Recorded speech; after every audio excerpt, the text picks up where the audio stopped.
àl leen ma seeni nopp ma xibaar leen li si yéenekaay yi dañu koy door ak Le Soleil mi ñëw ci conseil des ministres ba woon démb yéenekaay bi di ñu xibaar ni gouvernement bi joxe na ndigal ngir nag ñu daal di càmbar doxalinu Dakar Dem Dikk ak BRT ñu def tolluwaayu lancement effectif bi modalité d'exploitation bi ak gestion bi ba tey yéenekaay baa ngi ñuy xamal ni nomination amal nañu ko ci COSEC SAR ARTP FONSIS Dakar Dem Dikk COUD SOMISEN TDSSA SONES chemin de fer du Sénégal kër yooyu yépp kon am nañu ay njiit yu bees Le Réveil di ko dëggal ndax yéenekaay bi nee na Maguette Sène Diouf Sarr Abdou Karim Sall Abdoulaye Diop Ousmane Sylla ak seeni ñooñ ñoom ñëpp la ñu daal di jële fa ñu nekkoon teg fa ñu bees ñooñu bokk na ci ki nga xam ni moo di Babacar Gningue ñu daal di koy nommé kon directeur général FONSIS mu wuutu ki nga xam ni moo di Abdoulaye Diouf Sarr Dayirou Thiam ñu daal di koy nommé directeur général ARTP mu wuutu Abdou Karim Sall Assane Mbeng jamono ji mooy directeur général Dakar Dem Dikk bu bees wuutu na kon ki nga xam ni moo di Ousmane Sylla Ndéné Mbodj moo nekk directeur général bu COUD moom la ñu fal bees mu wuutu Maguette Sène Ngagne Demba Touré moom la ñu nommé directeur général SOMISEN di société des mines du Sénégal wuutu kon ki nga xam ni moo di Ousmane Cissé Aminata Sarr moom la ñu tabb directeur général TDSSA wuutu Nafissatou Diouf Ndeye Rokhaya Thiam moom la ñu nommé directeur général COSEC mu wuutu Abdoulaye Diop Abdoul Niang moom moo nekk jamono ji directeur général bu SONES mu wuutu Charles Fall Mamadou Habib Diop moom la ñu nommé directeur général bu SAR wuutu Mariama Ndoye Ibrahima Ba directeur général société nationale des chemins de fer moo fi wuutu kon ki nga xam ni moo di El Hadji Malick Ndoye ba tax l'info ne président Diomaye Faye moo ngi wëyal démaquillage bi ndax ay ténoru Macky Sall la fi jëlee daal di teg ay ñooñu Pastef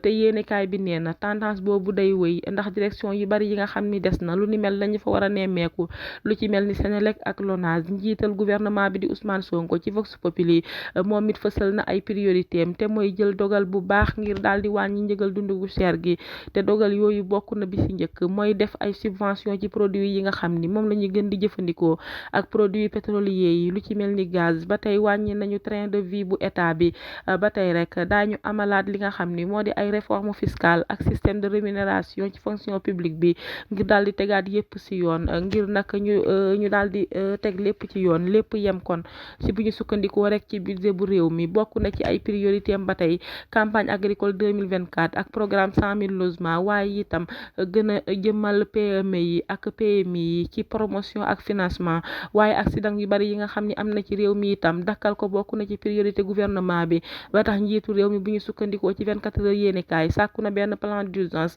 ngir nag wattandiku accident yu bari yi nga xam ni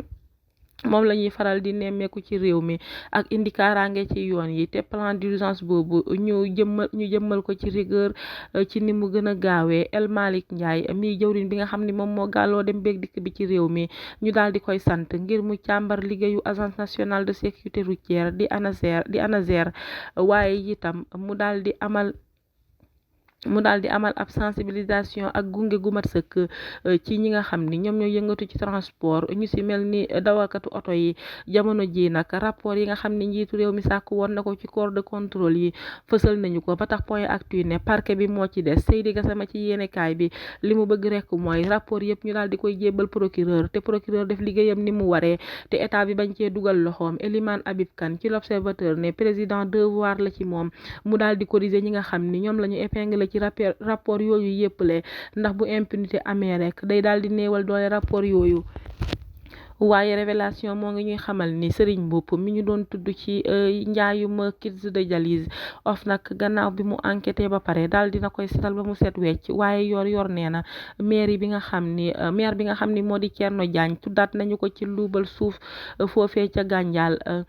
nag da koo daal di épinglé ci détournement bu ëpp 57 millions ci kopparu CFA te moo ne ci atum 2022 rek tegoon nañu ko loxo ndax faux usage de faux ci benn document administratif ak escroquerie foncière bu toll ci 65 millions ci kopparu CFA ba tey rek fondation Sonatel da koo daal di topp ci yoon di ko toppee escroquerie bu toll ci 1,7 milliards ci kopparu CFA waaye Dakar Times itam moo ngi ñuy xamal ni Cour des comptes weddina Ousmane Sonko ba mu set wecc ci coowal 29 milliards yi nga xam ni moom la tuumaloon Mame Mbaye Niang ne da koo détourné ca Prodac ndax ba tey jii rek amul dara loo xam ni mooy firnde ni Mame Mbaye Niang daa détourné 29 milliards ca Prodac. Tribune moom it fësal na ministre des finances responsabilité bu mag nee na rek responsabilité bu mag la am ci pagaay bi nga xam ni moom mooy am ci yorinu ko alalu askan wi ak seen suuf ndax mooy patron jiital budget ak ki nga xam ni moom moo jiite impôt et domaine. Le Quotidien ñëw si Diomaye ne lu soxal politique publique ci yoonu Macky Sall daal la jaar ndax day wëyal programme bi Sénégal am ak FMI état itam day wëyal programme 100 000 logements waaye bourse de sécurité familiale itam dañu koy wëyal. Walf Quotidien moom li mu fësal mooy lu ëpp 200 milliards la ñu daal di jëlee ci dorog bi ngir dugal ko ci fi nga xam ni moo di immobilier bi. lii Quotidien moom daal di ñëw ci condition de travail yi nga xam ni moom la taskatu xibaar yi nekkee yéene kaay bi ne lu toll ci 23,1% kepp si ñoom ñoo am CDI 7,9% ñooy fayeeku lu ëpp 300 000 ci ñoom liggéeykatu taskatu xibaar yi. ndar keppee li ci yéene kaay yi ma dina leen seeni nopp ba ëllëg ak jàmm ci Nassirou TV jërë ngeen jëf.